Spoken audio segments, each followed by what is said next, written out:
New OGs. The New OGs is a Stage Madison Entertainment production and is brought to you by Sun Life Solar. Sun Life is helping homeowners in Illinois take advantage of a program that lets them get solar power at no cost.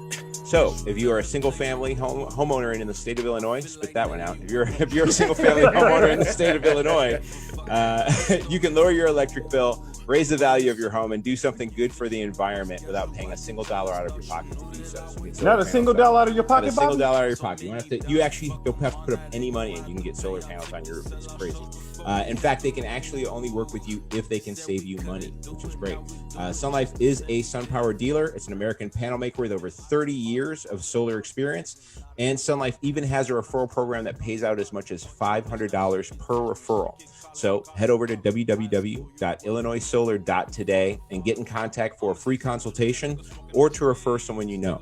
We are also brought to you by anybody you know that has a home. They gotta have a home. If you they gotta own it. You gotta say somebody's house. If you just said somebody's house, I gotta say too, that's a great deal. With all this ComEd nonsense going on in the Illinois government, I think it's nice to have a backup. So go solar. We have an upcoming midweek mini where we're going to break down the ComEd stuff, and there's definitely some implications on the solar end of that too that are important. It's the right time to do it, honestly. Yes. So go there and check that out for that. We are also brought to you by People of Comedy. Yeah, that baby. is a network Comedy people. That's James Webb's in the background, our producer. Hello. Go find them on Facebook, YouTube, or Twitch. See all the great shows that they have offered there. Check in daily. They've got new, fresh podcasts you can watch and listen to. It's literally the best podcast studio in the city of Chicago right now. Thank you. Super dope. Probably the most diverse podcast studio in the city of Chicago Probably right now. Probably in the state of Illinois. It's network. Period. Like who has this kind of diversity out there in the world right now, man? Podcasts are pretty. There's some good podcast diversity out there, but this is right up there. A network, but this is right up there. Yeah, this is right up there. I would say this is up there, though. Yeah, baby. You know, but I mean, you do, man. You've got a bunch of different shows from a bunch of different people from all walks of life. A bunch of comedians who are doing their thing, and some people who are comedians who get in there and do that. So check that out as well. Okay, Bobby, I'm gonna try this again. I'm trying some Trump shit.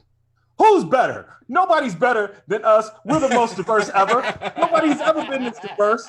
Our diversity is so diverse that people go, wow, you guys are really diverse. That is the classic way to do that, right? That's the Trumpian way in which to tell people that you have the best thing, right? So as you can see, I'm as won over by that as I was by any of the shit that Trump talks about.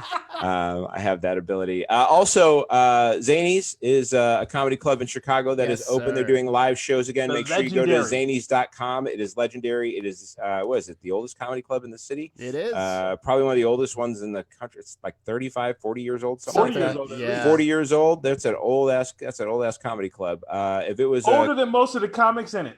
Yeah, if it was a comic, it couldn't headline anywhere. It was. Oh my God, got him.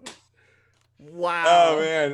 No, go to zanies.com. They're socially distancing. They're being as responsible as restrictions are allowing them to be. And so they're probably taking some extra steps in there too. So go to zanies.com, get tickets. They have live shows right now that you can go to at the downtown Chicago. Well, not downtown, but the Chicago location. For a Chicago purist, we wouldn't call it downtown. Yeah. We call it Old Town. But if you're from Schaumburg or some shit, or you're flying in from Georgia, then it's probably downtown. Downtown as it gets. That's as downtown as you probably might want to go. You might want to stop your downtown somewhere around there. XL, what's going on, baby? Man, you know what? I'm going to take this time. You usually ask me what I did for the week. I did a bunch of cool shit. I'm a cool motherfucker. But I'm going to take a shout out some people real quick that did some super dope shit. I'm shouting out to Jigga Man for starting a new school for sports, entertainment, and athletics in Long Island, New York. That's what's up, Jigga Man. Is it a distance learning school? No. It won't start till 2021. So hopefully COVID will be long gone by then. Got it. It is going to primarily focus on the entertainment and arts industry. Obviously, what Jay-Z knows is Jay-Z also owns a a sports agency, right? That does very well. He represents KD and a bunch of other major athletes, and he's going to teach people how to do it. Which the reason why I'm using my time right now to give him a big up is because I have felt my entire life that Black people run away from. It's not a wrong thing or a bad thing to say that most of the Black millionaires in America are involved in athletics or sports. Is what it is. The vast majority. That's the paths that were the most available to us to excel in. Right. Exactly. It's a pathway that we can get into where racism doesn't, actually racism works in our favor in some cases. I mean, you go for about 300 years of, selective breeding and you can end up with some pretty tremendous selective breathing and full-time calisthenics all the time. I mean, but I've always felt that I always thought it was odd that we as a people seem to kind of shy away from that. And I think we should lean into it. Not just be the athletes, but there should be way more Maverick Carters in the world representing athletes. There should be way more people on the other side of the camera and behind the camera representing people, doing things of that nature. And this academy, college, it's not academy, it's fucking college. This college is going to create majors for that. And it's something, not only that I felt for Black people, I felt every major university should have one for athletes. It's insane that athletes make the money that they do. And at no point in their life, they all go to school. Football players go to school for 3 years. At no point does anybody teach them how to handle money or what the entertainment business is or what 15% means when it comes out your check from your agent or your manager or whatever, or 10%, I should say. Like, nobody teaches that. You just hand somebody $10 million when they're 19 years old and say, hey, good luck, kid, when they came from the hood. And this school will, although it won't help a lot of athletes at this school, maybe they'll start a trend, hopefully. Well, I mean, we constantly bring up when somebody Black who makes it get somewhere is like, what are you going to do to go and try and give back, right? Like, how are you going to lift up other people? How do you build Black wealth? We need to own our own schools. We need to own our own, X, Y, Z. And like, speaking of Z, Jay-Z is doing it. You know what I mean? So like, it's a path, right? Like there's a path now for that wasn't there possibly before. I don't know how the financing of it is going to work. I don't know how they plan to, create curriculum. I'm not sure, I don't know any of the standards. I did see that. I just didn't see any of the standards about how it's going to be built or how it's going to work. But, I'm gonna just leap. I'm gonna take a leap and say that they don't probably have that right now because they're not launching until next year. Well, what I will say though is that like it's somebody trying to do something, right? Yeah. Like it's not just everybody throwing their hands up going, man, I wish somebody would try to do this thing that we keep saying that we need to do if we're going to try and excel. I wish somebody would. Well, here we go. Now somebody's going to do it, and there we go. Right. So and I'm willing to bet it produces a bunch of. Hopefully, America and the Earth is still here in 10 years, and in 10 years from now, when a couple cats have graduated from there, we have like the next Puffy or the next Maverick Carter or the next cat behind the scenes that is the mogul. The next. I would say Russell Simmons, but he's in. It'd be great if you could just rattle off 50 of them like you could if they were white, right? Exactly, and that's what I think this school is a step in the direction of. Hopefully, what my big wish from this is, I hope other schools see. I hope it's a success, and I hope other schools see it and take up because it just. You know how I always see patterns. I always say I see patterns and shit like that. It's a money opportunity, if nothing else. Fuck that. Fuck the advancing Black people part of it. It's a money opportunity, man. Like nobody else is teaching this. Right. And I'm pretty sure there's a bunch of people who want to know it. Everybody likes entertainment. Most people like sports. Everybody likes some sort of entertainment. Well, there are universities that are kind of dedicated to stuff like this already. There's Full Sail down in Florida. There's universities like that. Do they do hospitality? Specifically entertainment. I'm not sure. I thought they focus on hospitality mostly. I mean, they do. Are you asking if Full Sail focuses on entertainment or they focus on hospitality? I'm saying I thought hospitality was a thing down there.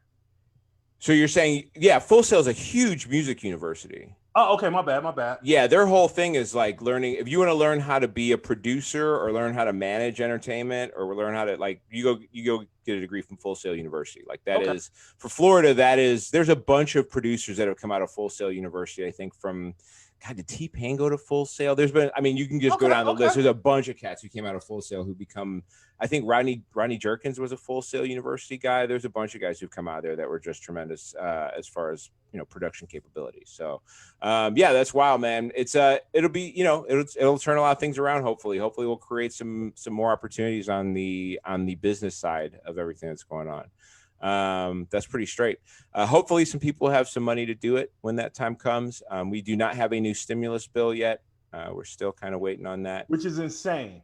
Yeah, it's insane. The arguments over the $600 extra shit is so ridiculous to me. The core of the argument, the base of the argument is we're giving people too much money in the middle of a pandemic while the economy is hurting.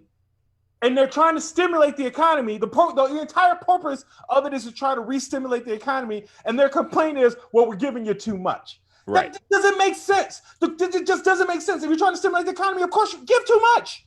They're going to spend it. Nobody on the bottom end of that's getting that money is holding on to that money for a rainy day. It's fucking a torrential downpour right now for everybody. All we got is Amazon. All we got is Amazon and the other places to order shit from. Like there's Amazon, there's whatever your spot is that you're ordering your shit from. There's all the takeout food we want to eat because people still people were enjoying learning how to cook new shit at the beginning of the pandemic when they thought they would just have to learn how to make like one loaf of bread and some cookies. And now that they're just like, oh, we have to make like meals forever, they are ordering out, I'm sure, a lot more, right? Because I cooked all year, starting in January. I was cooking, I was trying to lose weight. I was cooking. And then when the pandemic hit, I really got into the shit. I was cooking for the whole family. I was hooking that shit up. And that shit hit me because I was mixing and going out, and then we couldn't go out, and I was cooking every day. And I got sick of it. And from like the end of July until I got that air fryer this week, I was going out a little bit more than I should have been. I was going out, and now I got the air fryer. I'm back to 100% cooking. Right. In the crib because I didn't figure out how to do damn near everything in there, dude. I done bought a bunch of accessories. I'm air fry guy now. Oh, for the air fryer, you got all types of shit going on now, so now everything is. Oh yeah. I've invested more time in that air fryer this week than almost anything. I think I might have invested more time in the air fryer than I did my son. Well, listen, here's the thing. In a few years, your son's going to be gone, but that air fryer is still going to be there, right? So you got to make sure that you got to spend your time. Gone to college, not like gone forever. Jesus Christ, Bobby. Well, no, I mean, yeah, we understand. Everyone knows how children work, XL. We didn't assume that we all just killed them at 18. We assumed that it would go to. Have you seen Midsummer? Have you seen? No. Good for you. No, I've seen enough movies about a bunch of white people. That might be the smartest thing you did last summer is not seeing that movie. Yeah, I had no need. I didn't see any reason to see that movie. Had zero appeal to me. I wasn't sure. I don't like horror movies. I don't like scary movies. They scare me. Right. I went to see it with a bunch of comics because we all got stupid high. I think we had some really strong edibles or something. And we laughed all the way through it. And I was like, that wasn't that bad. I actually didn't get scared. Like 3 weeks. 3 weeks of nightmares. 3 weeks of nightmares after that fucking movie. Like when I sobered up, I started remembering all the shit that I saw, and it was like, oh, that was horrible. Yeah, I don't remember Dreams. Frances Pugh, what's her name? Is it Frances Pugh? The star of that. I think that's her name. Yeah, she's a gorgeous woman. Can't look at her. Yeah, she's in the new Black Widow movie. What are you gonna do? Yeah, she's a sister, right? Yeah, I'm gonna have to look away every time she's on the screen. It's gonna scare me. She's most of the screen, man. She's gonna be the new Black Widow, so you're gonna have to deal with her. I gotta get over it. God. I don't remember Dreams, and so I could have all the nightmares in the world, and I wouldn't be able to tell you about any of them. So they happen. I just don't know about them going on. But in the midst of this, though, Congress is getting ready to go away. They're about to go on break, right? Congress is out of session here in a little bit. Yeah. I know that on this show, I'm the Democrat. To most people, they're going to say I'm the Democrat. But you are the Democrat. The things that I defend about the Democrats are the things that I like. The Democrats sent a bill in May.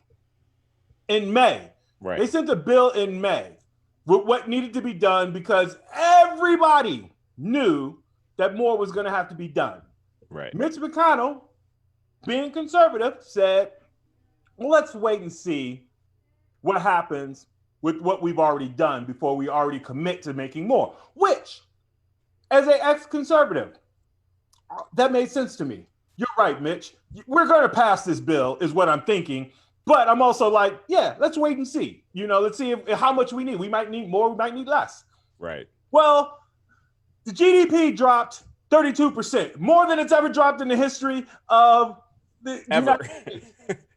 Yeah, you have to find another country before you get to another time that happened. Yeah, we have 50 million people unemployed, and pretty much everything's a shit show except for the Dow, which, for those of you who don't understand, when they say the Dow and the economy are two different things, right now is a great time to see that illustration, because the last time I checked, it was up like 200 points today, and it's up around 26 or 27,000. I actually haven't looked in a week or two because I'm so disgusted. They're making money while everybody else is suffering. Yeah. The people at the top are making more money. It has grown 9,000 points since it dropped. It dropped to 18, like around 18,000 or 18.9, right around 19,000 at the early part of the pandemic when everybody initially panicked. It dropped that low. And it's gone all the way back up to almost 27,000. And Trump will tout that as, look at the Dow, it's doing well. That means nothing to you. If you think that, oh, look at my savings when I retire, unless you're going to retire in the next 2 or 3 years, it means fuck all to you. And in fact, it still means nothing to you, because unless you're going to pull it all out before he leaves office, by the time he leaves office, that's who cares though. The people who are like pushing this shit are all people who are retiring in the next 2 years and will probably pull their money the fuck out. No, 2 years is not going to be enough, Bobby. Remember what I told you this a little bit ago, because I know me and you talk about investments off screen and stuff a lot, and I said have all your shit out by like the middle of October. Get all your shit out by the middle of October, because if the second quarter dropped 32%, the greatest drop of all time, and they're not giving stimulus now, and people are getting evicted from their homes now, and people are getting foreclosed on their homes now, what do you think the third quarter is going to look like? Right. That final Friday, that final week of the third quarter is going to be a bloodbath. That is the like the long-term failure that's on the horizon, right? And so, but the only thing I can see for people, for the economy, the Dow being what it is now, is that people who are playing it are all trying to make a profit right now before October comes. That's the only thing that kind of makes sense. Possibly that. There's a huge speculation market going around right now about what's about to happen. And so this is the problem with creating an economy that's built on these types of markets, though, because the leveraging of this pandemic for financial gain is something that is happening.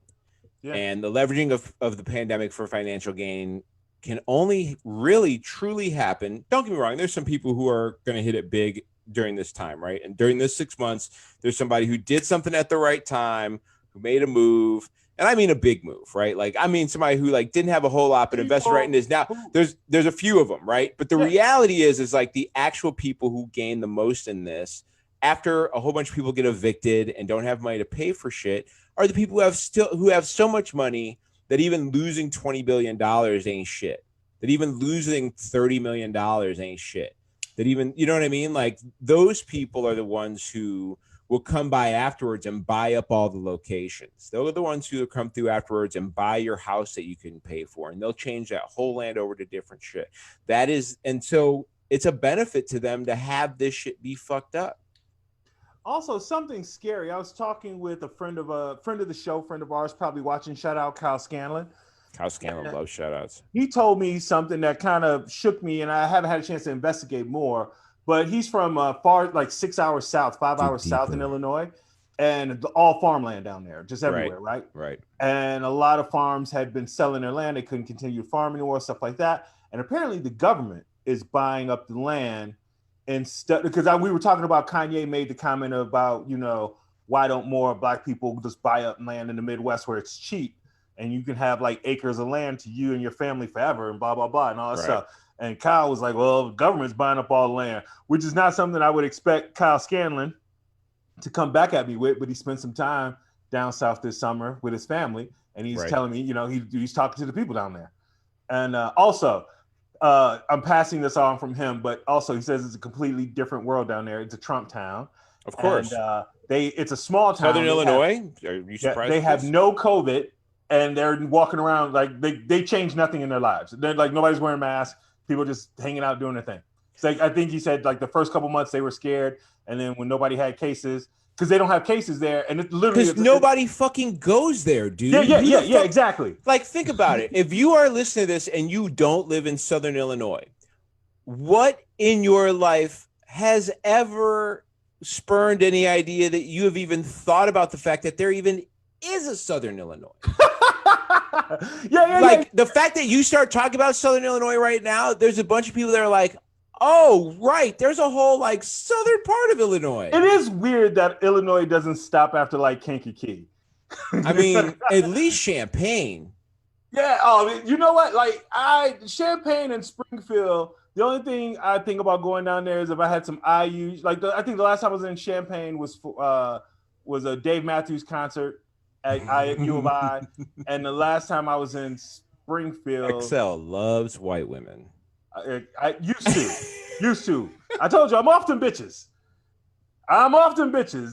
We still friends and stuff. I just right. If you like pure white, like you gotta have some Latina, some Native American, something. Well, one of my favorite lines from True Blood is just because I don't believe in Jesus anymore, don't mean we'll be talking every once in a while. You know what I mean? Like, so you still talk to the white ladies and you still know about Dave Matthews. Still friends. Yeah, still friends. Still love them. Still love them. You know. There's been some changes with this disease. I mean, so yeah, like that's why there is so much pushback though, because rural areas are far more supportive, or were far more supportive of Donald Trump. And rural areas have less people, less tourists, less people coming in and out, and therefore obviously less cases, because if nobody brings the virus to you, then you can't have the virus. So they're walking around being like, what the fuck is everybody talking about? Exactly. That town, I did a show down there, and that town is so small that I went to the gas station by myself, and a cop walked in, and the first he saw me and goes, "You must be Kyle's friend, the comedian." He knew who I was. As soon as he walked in, I was at a gas station. He walked in the gas station, saw me. "You must be Kyle's friend, the comedian." Like, because there was no chance that there was another big black guy. There's no chance of another black guy coming through town. You're either Kyle's friend, the comedian, or this will be the last time anyone sees of you. Yeah, you better. You know what? I swear to God, if I wasn't Kyle's friend, the comedian, would have said yes either way. Right? Yeah. Absolutely, I'm Kyle's friend, the comedian. Don't know who Kyle is. Don't know what comedy is. Yeah, actually, I'm lost, but I'm the comedian today. They've changed. They're acting like everything is fine down there. In Chicago, they have decided they're going to spend the first quarter doing schooling from home. There's a bunch of public schools across the country that are also doing remote learning. I wish there was a bookie that would have taken that bet. I would have put money on that in May. Yeah. Oh yeah. That was for sure a thing that was going to happen. I had no doubt about that. But of course, places like Georgia, those people are all back in school. There's a student who took a picture and got suspended. Sorry. She got suspended. Just breathe and finish all your libations, and I'll handle the sentence work. I was trying to drink the coffee. I was trying to smoke this weed and drink this shit. Need a couple chips, and I was trying to fight the cough with the water, and it didn't work. Yeah. No, you got it. There was a kid who was going to school down in Georgia, and she took a picture. She has a picture now. It's all over. There are like maybe 3 kids. My IG. Yeah, like 3 kids in that school that were in masks, and she got suspended for posting the picture. And the thing is like, I'm sure the angle that the news will take on this is that you'll see headlines that say girl who posts picture of school with no mask gets suspended, and your mind will go, oh, she took a picture of them kids with no mask. They got mad. She took a picture of kids with no mask, and they suspended her. But there is most likely a rule in her school about taking pictures inside the hallways. And that is if I was going to bet money, that's what she got suspended for. Okay. That's you're probably right. You know what I mean? Like but we even not to promote something else from us. If you go to YouTube, you can actually find we did a midweek breakdown of the Axios interview of our company, and we talked about the idea that all big name media, right? All big name media do this thing. Where this is, the way this is a thing that they do. And so that is, they twist the story to make it work for them. And so I that's possibly not different here. Yeah. I would still say, I mean, in that scenario, people respond differently all the time, but it's weird that they wouldn't be aware of how that would look. Right. Like, even if it's a policy, right. Like, hey, maybe we don't suspend her because she's going to go on MSNBC. Yeah. Who knows? So maybe they're not supposed to use their kid. I wonder. Okay, you know what? I have a high schooler. I'll ask him. I wonder if that's a common rule. Who knows? I would check and see. It's possible. My son's never sent me a picture from school. I check his I link into all of his accounts. Sure. He's never on them during school. So yeah, I mean, I'm sure just even having your phone out in school is probably a no-no, right? That's probably a thing you're not allowed to do. And so then, taking a picture probably get you in trouble too. But it's going to be a dangerous time because everybody talks about, like, even if it's true that the kids aren't going to get that.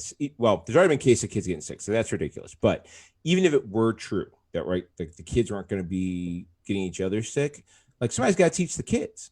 Yeah. Somebody's got to clean the desk. Somebody got to clean the desk. Somebody's got to, serve the lunches. And the other thing too is, like, just because a kid's not going to get sick doesn't mean they can't, like, carry the virus to someone. It doesn't just die because it touches a kid. The kid just may have an immune system there, it doesn't get sick. But that doesn't mean they can't take that virus to somebody who's older and then give it to them. Also, every major doctor I've ever seen speak about this, and I've watched probably 50 of these motherfuckers. Almost all of them say the same thing. Because this is a novel virus, we have no idea what the long-term effects are. We don't know if 10 years from now you grow a third arm. Obviously, right. It's not a thing, but, well, I don't know. Shit, anything's possible. It's 2020. But we don't know. We don't even know what the effect is the year after somebody's had it, because there hasn't been anybody who's had it for a year. Right. Like, we don't have the information to know if it's okay to get it as a kid. It might fuck you up if you get it as a kid, and when you're 20, something horrible might happen. We don't know. Right. So to just say it's okay to let kids get it because they're not going to get too sick is dumb as fuck. Additionally, he's not taking into account the massive number of kids who also may be at risk. There are kids with compromised immune systems. Yeah. Of all different sorts. I had asthma as a kid. I don't know if it would have been a great idea for me to go and spend time in school with a bunch of kids who are also sick. Juvenile diabetes is a real thing, which is a big concern for this. Yeah, I like you said, asthma already. There's other stuff.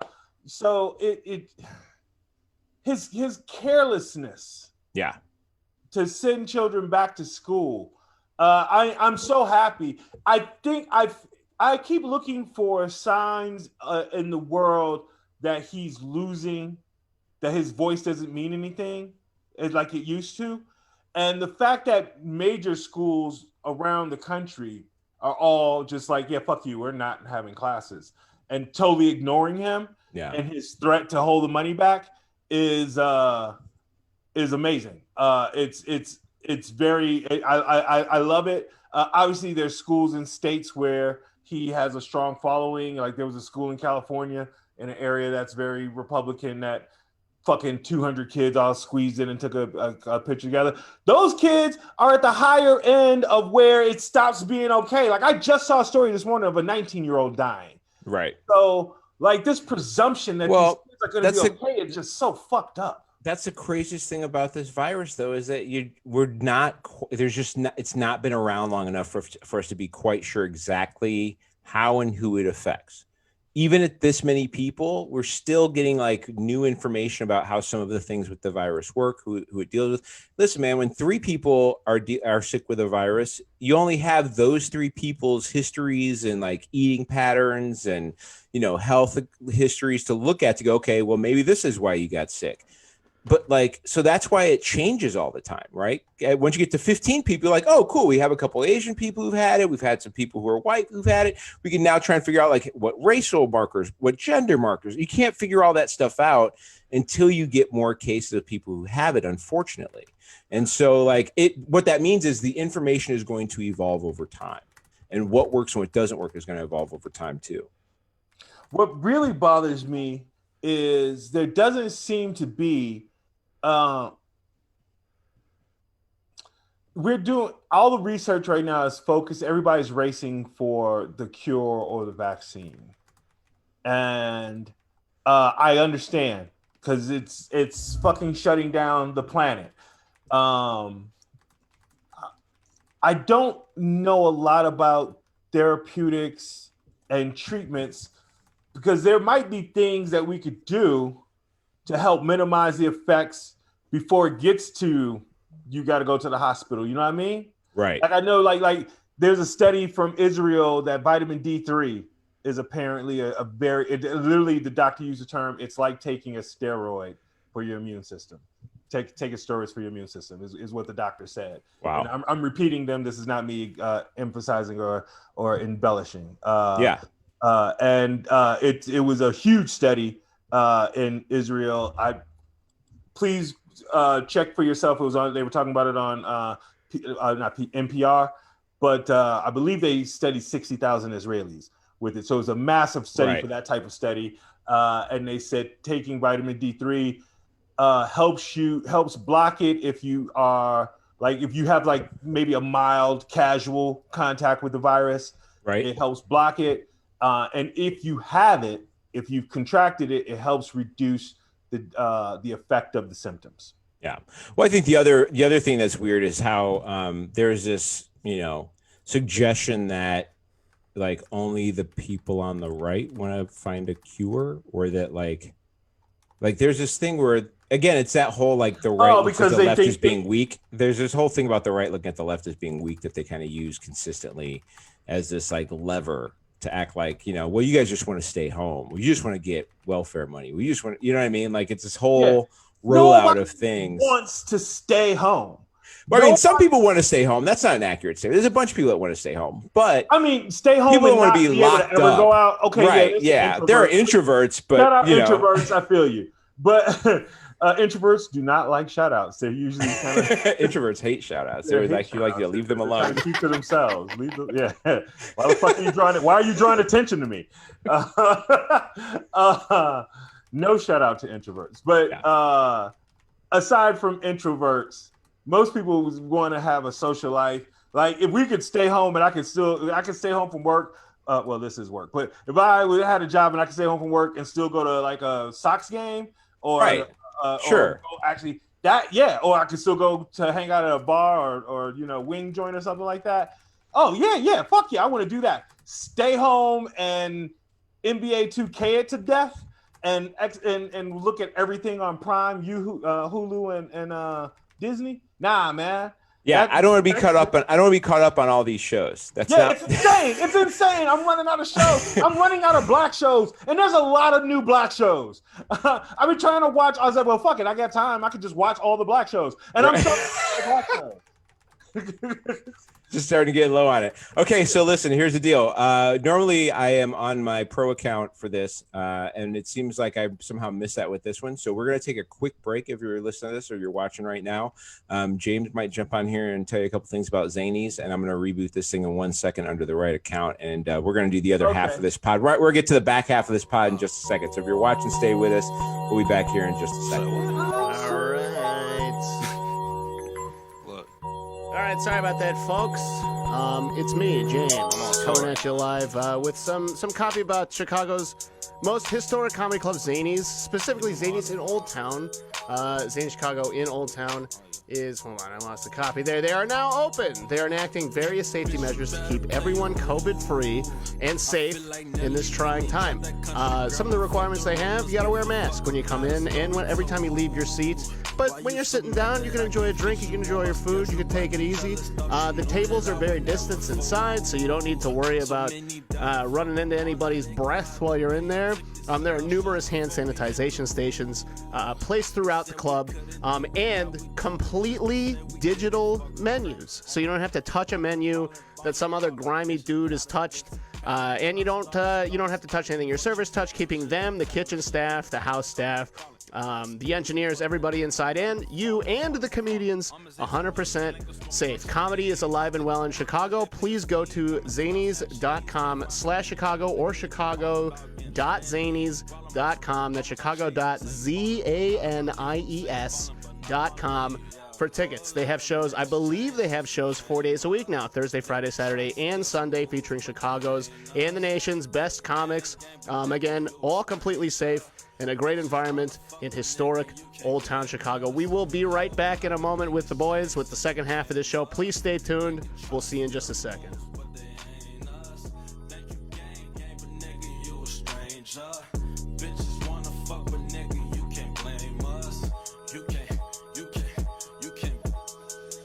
Better play your role.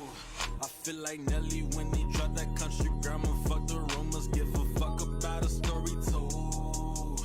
Why you so mad that I can't fit you on my schedule? Why you jealous? Thought you knew that I would never fold. So many doubted, fuck them all. Now they gon' have to pay our tickets, sell our shows before we hit the road.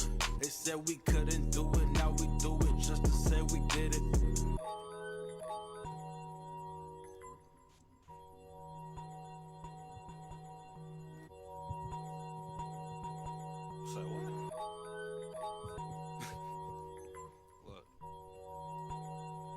Just one more second, folks. We are almost back. Once again, if you did not hear that plug earlier, that was for Zanies in Old Town Chicago. Zanies, currently the safest comedy club, I'm going to go ahead and say, in the world. Let's just put that out there. Zanies Comedy Club, the safest comedy club in the world.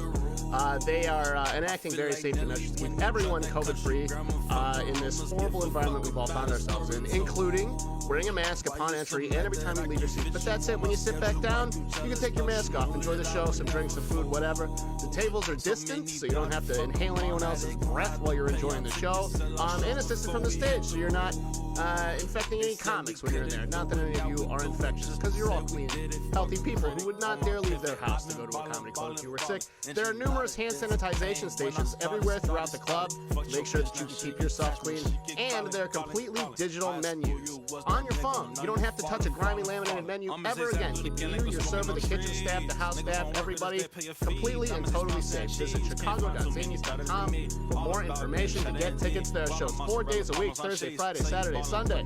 It's popping. Chicago comedy ain't dead. It's alive and well. We're coming back right now, folks. Give me 1 second. Here we go with the second half of the new one.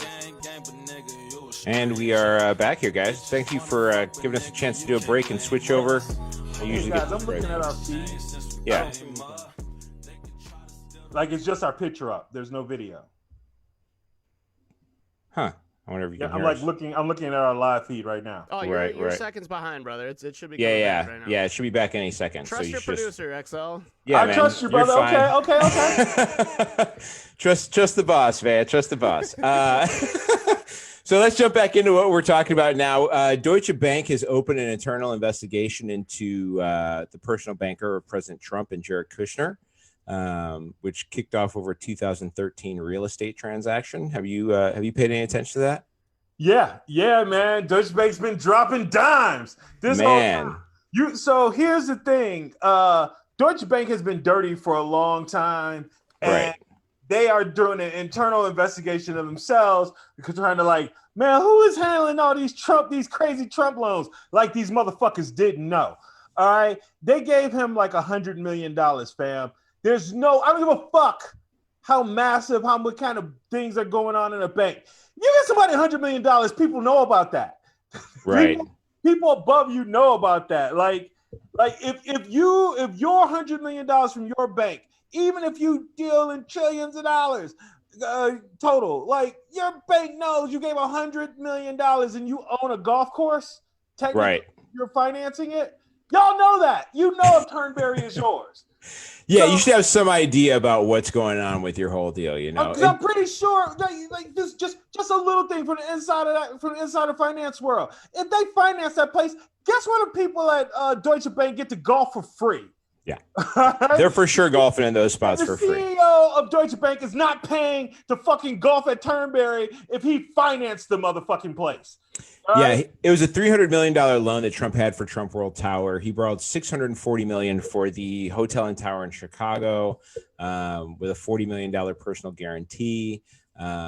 He actually sued Deutsche Bank at one point. Trump did, and then they were giving him money. Yeah, they were loaning him money for the Turnberry project, I think, out of that, or for Trump Tower, one of the two. So the thing though is, like, this is the same Deutsche Bank that we did a midweek mini on just a couple weeks ago, about their alleged involvement in the murder of the husband and shooting of a son of a judge who is going to deal with a case of theirs. So I think part of this might be them trying to do a pre-mea culpa of, like, hey, before y'all find out that we fucked up, we gonna find out who been fucking up. So they got to find scapegoats, man.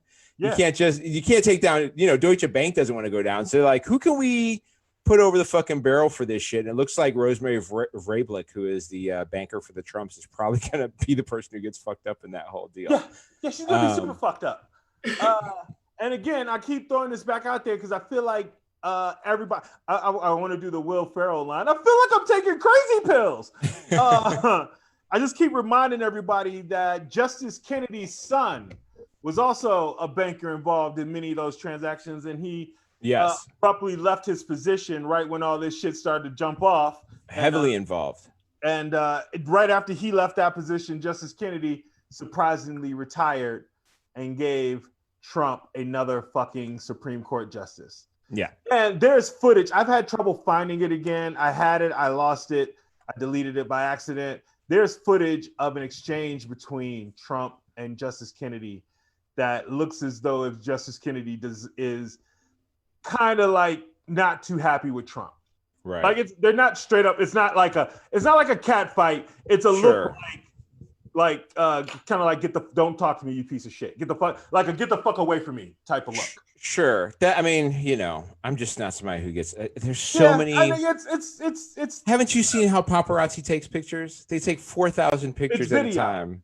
It's sure. Video, but even if that is, it's like, who knows what type of discussion they were even having. It could have been. It could have been about the Chargers. It could have been about the Chargers versus. They could be disagreeing over a breakfast place. Yeah. Or over a golf club. Oh, you think fucking Turnberry? You think Turnberry is the dopest? Get the fuck out of here! And he turns around and walks away, or like, you know what I mean? Like, 13 is, And his son quits a week later, and then he retires. Yeah. But yeah, you're right. The idea that men can't have, or that two people can't express like a moment of like anger towards each other without and that has to be the thing that we think is part of the conspiracy, is kind of like leaping to conclusions, right? Yeah. Sorry to burst your bubble. Right. Post hoc ergo propter hoc. You get just because it happened before doesn't mean it happened after. So yeah, or as related to what happened after. And listen, sometimes words get mixed up, and you could ask Joe Biden about that. He has had some struggles. Oh man. I'm gonna this is a message to anybody from the Biden campaign that might happen to watch this show. I'm gonna take off the glasses for this. I'm gonna take off the glasses. Don't yell too loud in that mic, because I know you're about to try and explode on some shit. I'm sorry. The people telling y'all that Joe needs to get out there and talk more are not your fucking friends, okay? They not on your side. The people who keep telling you to take Joe out of the bunker and let him get in and give press conferences and shit. You know who wants that? Trump wants that, because Joe's gonna fuck it up. All right, he's got the easiest cakewalk to victory. All he has to do is not get COVID and don't die. Like, that's literally all he has to do, is don't die before January 21st, and he gets to be president. All he had to do all he had to do is just give a singular positive statement about one group of people. He was speaking about specifically the Latino community, and he could have easily just said the Latino community is an incredibly diverse community with an incredibly diverse attitude about different things, and that would have been great. And he could have gone on with what he said, but for some reason, Joe just has to like. He's like, am I speaking? I should say something about black people. Are there these people? Black people. You guys look black. Let me just say something. Not the black people, just from the Wild Hunnets. Unlike the African American community, with notable exceptions, what I want to know is when he said, unlike the African American community, like when it clicked in his head, when he was like, well, not all of them. And then he said, with notable exceptions, I want to know who are the people that popped into his head where he was like, oh, wait. 100% it was Harry Belafonte. He's from the island. Oh, shit. Billy Porter. That guy's diverse. Yeah. RuPaul is definitely not the same black. Lupita Nyong'o. She can't be from here.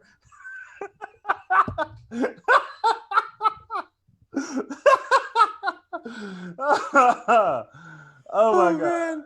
Oh, what are the, I just want to know, I would love if you are watching this or if you listen to this at some point, I would love for you to let us know who are Joe Biden's notable exceptions. We may put that out there today. We need to know who is his notable. He just needs, they got to tuck him away, man. They need mothballs for this dude until this is over. Technically, what he said wasn't wholly incorrect. Okay. You are such a Democrat. Because I get what he was trying to say. The majority of Black America, the majority of the people that he's referring to, Black America, is from here. Like the majority of us are from here. Like the vast majority, by a landslide, are from here. However, the Latino culture, we have people from Puerto Rico, Cuba, Mexico. There is a diversity within the diversity, is what I believe he was trying to say. Here's how he's going to prove himself right. When still like 80% to 90% of Black people that vote for Joe Biden, he will have been proven correct.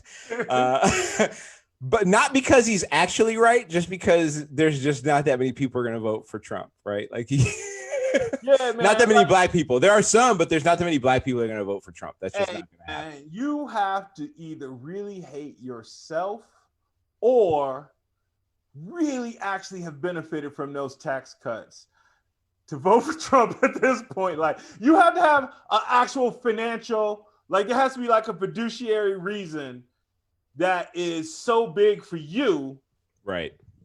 Like a old friend of mine, I just found out she is a hardcore Trump fan. Like literally had a picture up about, this is why I love my president. And I was heartbroken, but then I remember who she was. She grew up incredibly rich and married incredibly rich. And she's a good person. She's nothing wrong with her, but she's never been anywhere near like incredibly rich. Had a Mercedes when she was like 19. That was nicer than most adults. Yeah. And so I can't. She can afford to not give a shit. Yeah, she's never had to give a shit. She happens to be Latina, and you would think, but someone from her background doesn't identify with most of the community that I'm familiar with. I don't know that. I know I have a couple friends that are wealthy, but of that community. But most of my friends are regular people.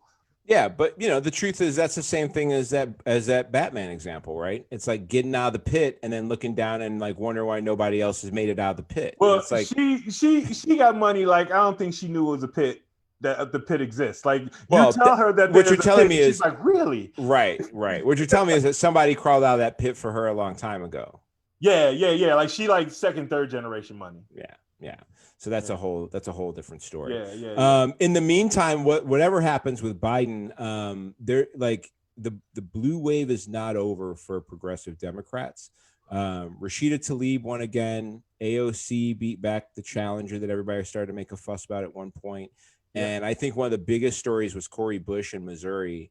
That was huge. Winning down there. I thought that was a huge move because she is very much in that line of a squad style Democrat. I can't remember what the reporter's name was, so I'm not gonna bash her because it was funny because she was right, but just sounded funny when she said it. She was talking about she was talking about Corey Cash, right? Yeah. She was talking about her, and she was like, she's from the streets, and I was like, oh man, right now the way you phrase that, that's gonna be a meme or some shit for somebody. But right. you know, she actually, you know, and then she followed up and was like, she was actually homeless, you know, blah blah blah, and when she became an activist, while she was an activist. So that is an incredible story. Yeah, she put away William Clay, who had been a 20-year incumbent representative, whose father had also represented Bill Clay. Yeah, he retired and his kid took over. I think his dad was there for 30 years. I think the two of them had run 50-year. Yeah, they had that seat in that family. Yeah, and obviously she started to gain more recognition after the movements that happened with Michael Brown in 2014. She was backed by Bernie Sanders. She campaigned as a nurse and a leader in racial justice movements, and she won. And it's not just, you know, Bush won there, but also, you know, Tlaib squeaked by like hundreds of votes the first time in Michigan. She won 66% of the vote this last time. Yeah. Ayanna Pressley in Massachusetts is crushing. She's going to have no problem repeating again. So like the reality, and this is again a problem, you know, I talked about Ayanna Prakari, who had left MSNBC a little bit in our midweek mini. And the problem is that, and she points this out in her blog, that like there's so much attention that gets focused on Trump. Like even today, part of our show notes, I was going to talk about his verbal gaffes again, but it's, you know, there's so much other time to be spent on people doing different things than that. And when all that energy gets spent there, then that becomes the argument. Yeah. And what we should be talking about is the fact that the reality in a lot of these places is that Republicans aren't winning, that the message isn't hitting, that it's not being successful in getting like actual results that would make anybody buy into that. Right. So, you know, I think that's the path that we seem to be on when it comes to actual progressiveness that's happening. Elsewhere in the world, did you see that explosion that happened in fucking Beirut? That shit blew my mind. And if you want to see it, I actually have video of the aftermath. I didn't watch it either, but because like inside of that, a bunch of people died, right? Yeah, like that's it was. When I saw the original one with all the different angles, right. I was not ready for it. I literally sat there. I have a friend who's Lebanese, and he sent me that like right after, like an hour or something after it happened. Somebody put that together, and he sent me that, and I was like, whoa, and then some other people sent it. But anyway, the first time I saw it, I literally was just sitting there like, what the fuck? What the fuck? Yeah. And apparently it happened a movie. Yeah, apparently it happened because, you know, there's not a lot of restrictions on things in Lebanon right now. That place has been torn apart by civil war. They are deeply in debt. They owe a bunch of different countries money. They don't have, because they went through the civil war, they don't have the type of money to restart industry. Apparently it's a beautiful place. I've never been to Lebanon. It's supposed to be, there's actually like grass and rivers, even though it's like right near a very desert-like area. So it's apparently very attractive as a place to go. But because there's so many different countries that have financial interests in Lebanon, it struggles to find its footing and get out of the massive debt that it's under, which is it's a problem. And it's not going to be, I mean, you know, there's a pandemic, so they're losing more money right now. This thing happens, which is basically carelessness at the very minimum, if not something more, which I haven't seen anything that sticks about that, which you probably won't know for a while anyway. But well, apparently there was ammonium nitrate stored in the building that had been there for 6 years. Yeah, it had been seized off a ship, and they knew it was there, and they've been permits or something to get it moved, but nobody actually ever did anything. And there's some trash ass conspiracy theories that I'm not going to acknowledge going on too, but nothing can ever just be a fuck up. You know? Yeah. I mean, has anybody you know what it does when I'm at home and I like knock something over or spill something or like drop something that I think I feel so much more internal pressure because the rest of the world acts like every time there's a mistake or an accident that there's some like nefarious thing going on. So even the very basic Why did mistakes that I might just make, happen? I'm just like, oh shit, is something happening right now? Am I in the middle of a conspiracy to make me spill all over my house and ruin my couch? It just got me all fucked up. But no, the reality is like there are some countries that it's so the US has these people who will argue against the idea of regulating businesses and storage facilities because you don't want to tax the people. And then something like that happens over there. And the same people who are against regulations are like, nobody would just leave 2,700 tons of ammonium nitrate sitting in a building. Yeah, motherfucker, when there's no restrictions and regulations, that's exactly what somebody's going to do. That's 100% what they're going to do. That's exactly why you need them here. You know what I mean? Like, that's the whole point. Because what the fuck do they think they're going to do with it? You think people are going to act responsibly when they don't have to? Here's the thing. Have you ever been driving in an area where they just laid down new road and they haven't put the lines in yet? Oh, for sure. And have you seen traffic fuck up because there's no lines? Like, without lines, people fuck up almost immediately. Right. Because we're not robots and we're not programmed to do this shit. And our brains are like, there's no line. So I guess I could just go in. I can go do whatever. Yeah. And people, if you look outside, I live near a lot of cornfields and open space and shit. I see people dump shit on the side of the roads. There's train tracks not that far from me. I see people dump stuff over there. People, because they can't afford to take care of something the legal way, or they're just assholes. People dump shit all the time. Oh yeah. You think, and the explanation of they had a full, like the explanation of it being there and why it got left there completely makes sense. Right. A ship got stopped. At the time. It was and they were stored there. It was supposed to get moved, and it never fucking got moved because of what you were saying at the beginning of this piece, that their government has been for shit. And hell, we get shit. I guarantee you there's someplace in America that there's a stockpile of fucking shit that shouldn't be there. Oh, there's a bunch of them. Places in America. There's a bunch of them. There's all types of probably places. Not something with 2,700 tons. Yeah, shit blows up here. That's not. So we're not above people fucking up storage rules. There's radioactive leaks at power plants in Illinois. Of course, there's shit blowing up here. There's shit ready to go. Back in the States, a surprising thing has happened. It's been a rough couple of years for the NRA. Yeah. They were motoring along just fine. They were heavily involved in the previous presidential election. A lot of involvement in getting Donald Trump elected, and ever since then, they have been dealing with a big problem. The New York. I jumped ahead too quick. I saw the notes. I knew this was coming up. This was specifically for them. This background was specifically for them. Letitia James, who is the Attorney General of New York, filed a lawsuit that's actually aimed at dissolving the NRA. She lists them as being fraught with fraud and abuse, which is a very true statement. So I'm interested to see how this process works, because this has been an organization that does not. I am not anti-gun. I am not opposed to the idea of guns, mostly just because of the fact that other people do, because they exist. Other people have them. They exist. I'm not opposed to guns simply because they exist, and also because I'm comfortable with the idea of people being allowed to go hunt for food. I think that's I'm comfortable with that. I don't have a weird bone in my body about us going like, there's so many deer that you could kill X amount of them every year and we'd be fine. And I go, okay, I'm fine. That's functional. I eat meat. I'm fine with how that works. But the NRA itself is not about that part of the deal, right? That's not what that organization is.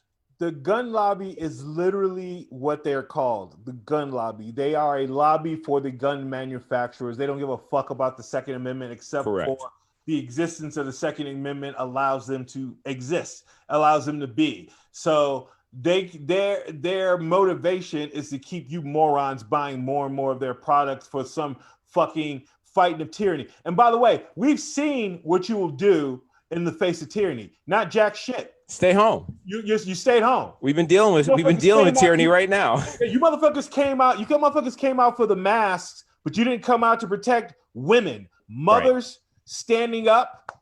You didn't come out for that. You hate black people that much that you let your government go to shit and let mothers, white women, get fucking attacked and tear gassed? You're pieces of shit. You're cowards. Yeah. Yeah. The NRA doesn't have any backing for those people. Like you said, the NRA is about lobbying for the companies, not about the end product user, right? The person who owns guns, that's not who the NRA is for.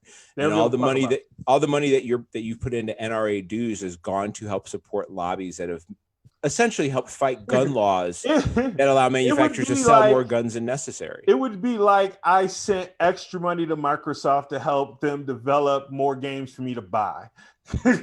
Yeah, and then argued against breaking up Microsoft because you like those games. Yeah. Right. Even though those games that you were buying, like some people were taking those games and murdering the shit out of people with them. Yeah. I'm like, don't touch any other games. Well, those aren't even the games that you like. I don't care. If you touch those games, they're gonna come from my games. You're taking this analogy too far. Yeah. People are lost. So like, what the fuck are they talking about? I want to close out on some more. I play a lot of video games. We're getting to. By the way, Fortnite has cars now. They have cars. Yeah. It's fucking super dope. It's the dopest shit ever. You took a whole time out of your day. Or the other day, where you're like, we recorded the mini, and I was like, what are you gonna do? Well, other than fuck with all the cars on Fortnite. That's it, man. That you had that scheduled for that slot of the day. You can jump in a semi truck and go driving away in Fortnite. It's wonderful. And some other cool things that are wonderful. Sex work is work. Strippers have been fighting for some fair labor practices for a long time. Obviously, that is an industry where it can be very tough on women. It's usually tough on all the women who are in it for the most part.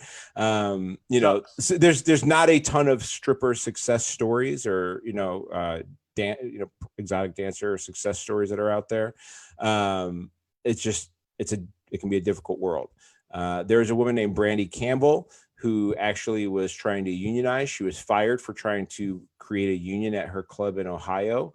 And the National Labor Relations Board upheld a ruling for her to be able to unionize. And so for the first time ever, strippers are going to be able to unionize, which is super cool. If you work at a strip club and you decide you want to unionize, you can do so without facing being fired, which is going to do a lot, I think, for their rights. Now, can we keep it 100? Keep it 100. A lot of strip clubs that I'm familiar with are owned by the mob. So I respect their right to unionize. I completely respect their right to unionize. And I'm a union, fed me, raised me. Right. I support union me too. rights. I'm in favor 100%. of them. I'd be a little bit worried about going to Tony and saying we got a union now. Because there's always a Tony. Tony should be familiar with unions. Tony's whole thing is unions. That's his whole gimmick. He doesn't want you to have one. Exactly. He don't want one against him. No. He wants to be able to use one that he can milk the dudes and throw some easy jobs on. The guys who work for Tony ain't getting on the pole. Right. So there's no union jobs for him in that. Some quick sports stuff and we'll get the hell out of here. Jonathan Isaac is a player for the Orlando Magic. This happened last week after the show. In regards to playing in the bubble for the Magic in the NBA this year, he mentioned that he was not going to be taking a knee because he's a Christian and that somehow guided him not to take a knee. In a game shortly after that, he blew out a tendon in his knee. It was that same game. His ACL in that game in which he made that statement beforehand. He went out and blew out his ACL, which is a knee. He blew his knee out, the very one that he wouldn't kneel on.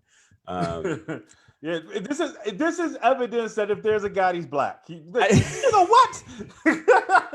Nigga, what? I mean, so I'm agnostic. So for me, it's like, I wouldn't just say this is God doing anything. But also I'm comfortable with the idea that maybe energy works in interesting ways. And hey, man, Look, man, you know how I feel about karma and energy and shit like that. I don't try to put nothing bad in the world, so nothing bad come back towards me. I try to put good shit out there. So I'm not saying he deserved it or nothing like that. But man, it's real. He got to be going, damn, Jesus.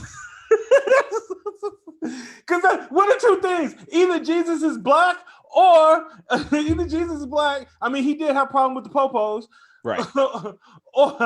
or there is no God, because he clearly didn't give a fuck about you, Isaac. Jesus take the knee. That's the thing. Yeah, I mean, those are the only two options, right? Either well, yeah, either Jesus, either God is alive and is a real thing and doesn't give a fuck about what's happening with the Orlando Magic or anything that's happening here at all, right? No, but he cares about you taking a knee. Or he cares extra hard about some shit. Either or he doesn't exist at all. Either he doesn't exist at all, and that's just a wild coincidence. He exists and gives zero fucks about you, or you are super wrong. Those are the only. I guess you could say, right? or maybe Satan did it. That's what the Uber Christians are. That still takes me back to God. That was the devil that did that. Who made the devil? Who made the devil? There you go. Also, this dude just stood up for Jesus. Literally stood up for Jesus. And if the devil can knock you down after you stood up for Jesus, you might be on the wrong team. Oh, yeah. That's like a good insurance policy. That's all I'm saying. I'm not trying to call nobody out. I'm not trying to question nothing. I'm just saying. The last thing I want to talk about is I happen to be a WNBA fan. I know that there are some people that didn't know we existed, but we're out here. Elena Delle Donne is still my favorite WNBA player, even though she is no longer playing for the Chicago Sky. DeShields is my new dope Sky player now. But they, people make a lot of claims about how trying to be active and protest doesn't do a whole lot, and that the WNBA doesn't do a whole lot. Well, they took issue with Kelly Loeffler, who is a senator out of Atlanta. She was also a partial owner of Atlanta's basketball team in the WNBA. She hasn't been involved in leadership for a long time there. She complained about the whole Black Lives Matter movement, everything going on in the WNBA. And fortunately, because of all the shit that she's been doing, it's created a huge fundraising boost for her opponent in the next election. Like a huge fundraising boost, like 3,500 new donors kind of boost. Okay. So, to say that them standing up or being about what is important to them or taking the right side in something doesn't matter, or that they're not good enough is all not real. So shout out to the WNBA. WNBA love shout outs. They love WNBA, love shout outs. I am right now, I'm a Sparks fan. I am my fandom moves with players. It does. In the WNBA, Cheryl Swoops was my favorite. I loved her. And then Lisa Leslie also. So it was the team that was in Houston, which I don't think they're in Houston anymore. I forgot they moved. They were like the initial dynasty team down in Houston. Cheryl Swoops dominated. Then Lisa Leslie came into the league, and I was like, she could dunk on me. That's sexy. A woman that could dunk on me. That's sexy. I love that bitch. And now I'm with LA Sparks because Candace Parker is literally from the hood. Oh yeah, Candace Parker is from the hood. Okay. Back in the days when we were shorties. So yeah, that's true. Big ups, mad love to her and her older brother, who I was actually playing with, but she used to come on the court too. So hey man, where can people find you online? This has been a great episode. Where can they find you online to see more of your funniness? They can find me at XL Comedy. Boom, boom, boom. XL Comedy on IG, Facebook, and Twitter. Nice. You can find me at mocha_Jesus on Instagram and Twitter. You can find the New OGs at New OGs Pod and Instagram and Twitter. Go to the New OGs on Facebook to watch our live shows. Go to the New OGs channel to watch those there. Find People of Comedy at People of Comedy or at People of Comedy Network if you are on Instagram. Make sure you get there. Thank you guys so much for tuning into everything. I don't know if James is back in here, so you may just see us closing out. But thank you guys so much for listening to everything we have going on. We'll catch you next week. Actually, we have a midweek mini coming up. We're going to talk about some conspiracies and the crazy return of charges of pedophilia as we get to another election. So make sure you catch up with our midweek mini later this week. Find our latest midweek mini on Trump and Axios on YouTube right now. That's the only place our midweek minis are. We'll catch you next week. That's it. That's what's up. Deuces. Go Hayes, go Hayes. I'm as exactly the gang like smoking on trees. Niggas won't work with us, they pay a fee. Diamonds is mouse and cheese. Can't find too many better than me. All about getting cheddar and D. Guala, mozzarella, parmesan cheese. Say you ballin', but not in my league. Say you ballin', but not in my league. Yeah.